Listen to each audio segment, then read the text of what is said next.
The withdrawal that took place was the worst possible you could ever imagine.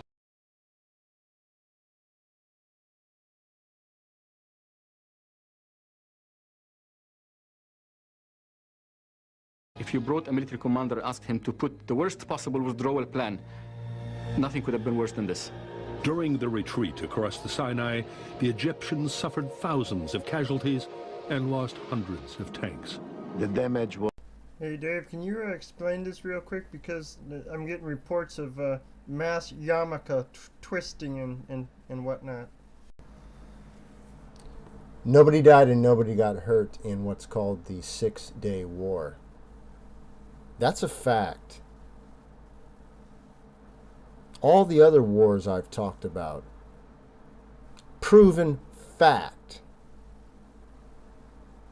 Now, what a lot of you can't get your minds around because you don't have time, because you're too busy dining on the lies. The deuce of Satan fills your mind. So let me explain this to you. People are born and then they die. Do you understand that? And there are many ways that that happens. But each one of those people are real and has a name and a history and is not to be taken lightly and grouped together in numbers. So any one of you false witness liars that comes by and says 2 people, 10 people, 20 people, shut your mouth.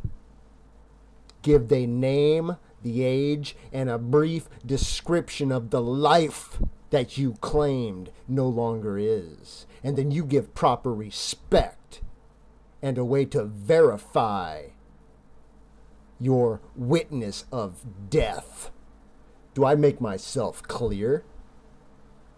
Now pay attention, because after this, if you continue to lie and say that there was a 6-day war, you are a liar. Fact. I've told you for the last time, all you liars. It doesn't matter what you think of me. Boo-hoo. Doesn't matter what you think of me either. That's right, Tompo. It just doesn't matter. You know why, you liars? Because I'm telling you the truth. And you can't handle the truth. Is this where I do my Tom Cruise part? Any imagination. We never thought that we could do this kind of damage. These blackened, twisted lumps of metal were once a mighty Egyptian division. What kind of power could have inflicted such all-consuming destruction? There has been speculation that Israel used a terrifying weapon, napalm.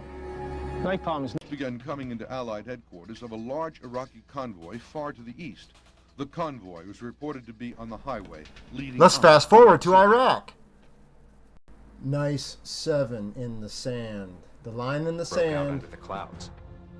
The air attack was relentless.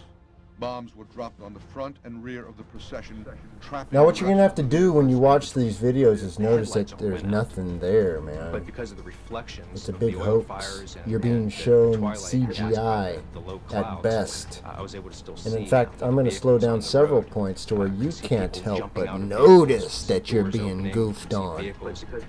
So I'll explain this to you one more time, guys, because it doesn't matter to me what you think about me. It just doesn't.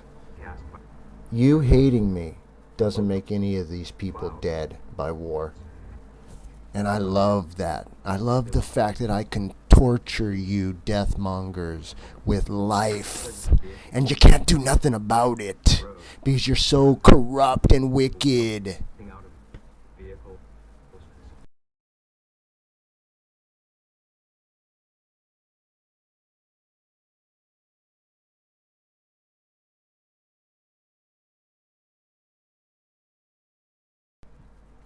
Notice, as always, the tires are missing, just like with Chris Dorner and everything else. These are just scrap vehicles, and you people are calling this the highway of death. Look around. Do you see any evidence of bombs going off? Do you? Well, do you, punk? This was an armed retreat, and when we were bombing... Now let's listen to a liar. Constant fire. All types of would mean that Yellow Shavit's squadron could strike the Egyptians at will. He can confirm that napalm bombs were used, and to devastating. Okay, you can see that's not a column of tanks, right? You can see that, right? Right? It's nothing. These videos down so you can see for yourself that there's nothing going on. You can tell that you're seeing CGI. And you got liars like this, Mr. 96. Kind of a bomb.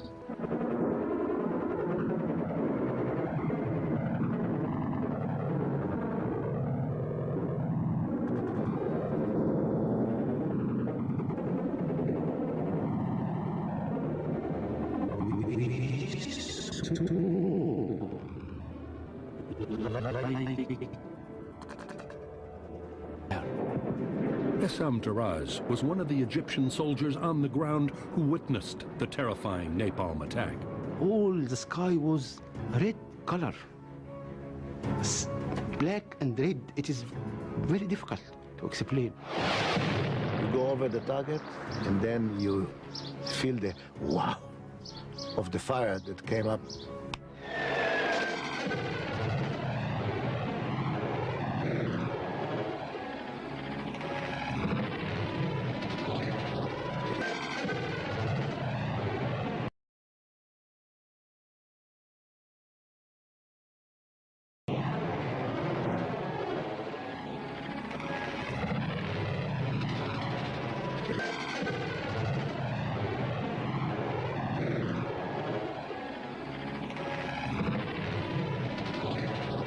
It's frightening even to think about it now, because the tank was caught in fire, and the black smoke, like a huge chimney, sucks the smoke up into the sky. Okay, all you death liars, tanks and Satan trucks were worshippers. engulfed in an That's right, you're inferno. worshiping death. So hey, man, that's the facts. Why don't we take a look at your bodies? You sure you want to go with this as being your final answer? You sure you want to go with this as being your final answer?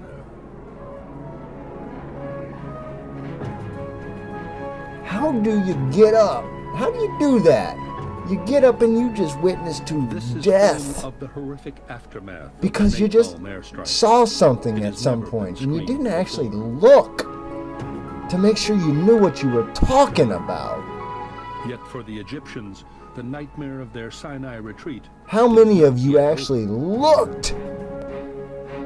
And that goes for everything in your life. You run around and you talk about things as if they're real, and you haven't even checked them out.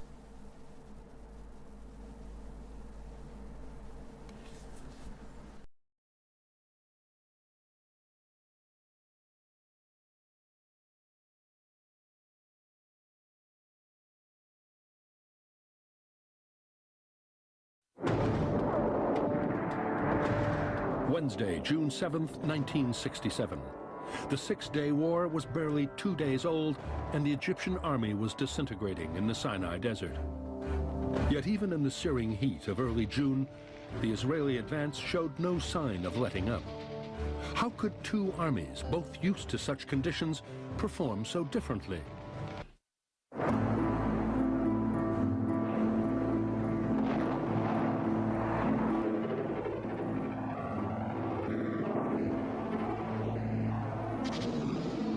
On the morning of Monday, June 5th, 1967, Israel fired the first shots in what would be the Six-Day War.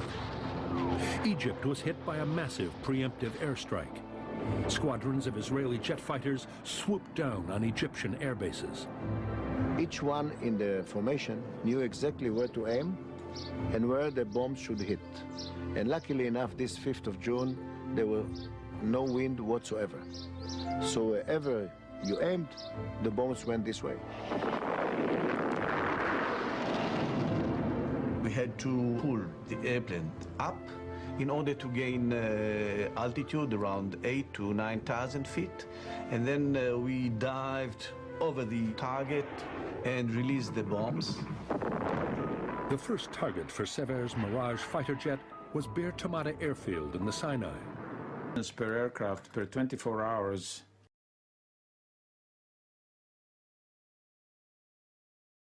The maximum that can be done. But was this really the limit of what could be Yeah, now achieved? listen to him give you the more code. What's the number in between, you think? He was running some numbers one day and realized that Yeah, the Israeli Air Force you see how it's always turn going to be around an code. aircraft after a mission. Now you just about done playing in the sand there, people. Nobody died, nobody got hurt in the so-called hoax 6-day war. Fact. Now watch the little actors at the end give you a little melodrama. Maybe one will even date you. Maybe you can go ahead and write him and be a pen pal and say, you look so sexy in your little flight outfit before you went to bomb the real bad Egyptians and those bad people in the desert. Can you write me and maybe send me proof that anybody died and maybe proof that anybody got hurt on your little missions? Memorize every detail of their mission. The dummy air bases mentioned are actually little-scale models and not actually used. The pilots shown are actually actors, and there was no war, nobody died, and nobody got hurt. 100% fact, Jack. 100% fact. Hey, thanks for your support, Papa. This one's really got him on the run. The head to concentrate in one target, and they knew it by heart. You wake them up in the middle of the night. You blow the smoke up their ass, Mr. Seven. Nobody bomb, nobody get hurt. The potato sack is crying. Progressed at a different pace.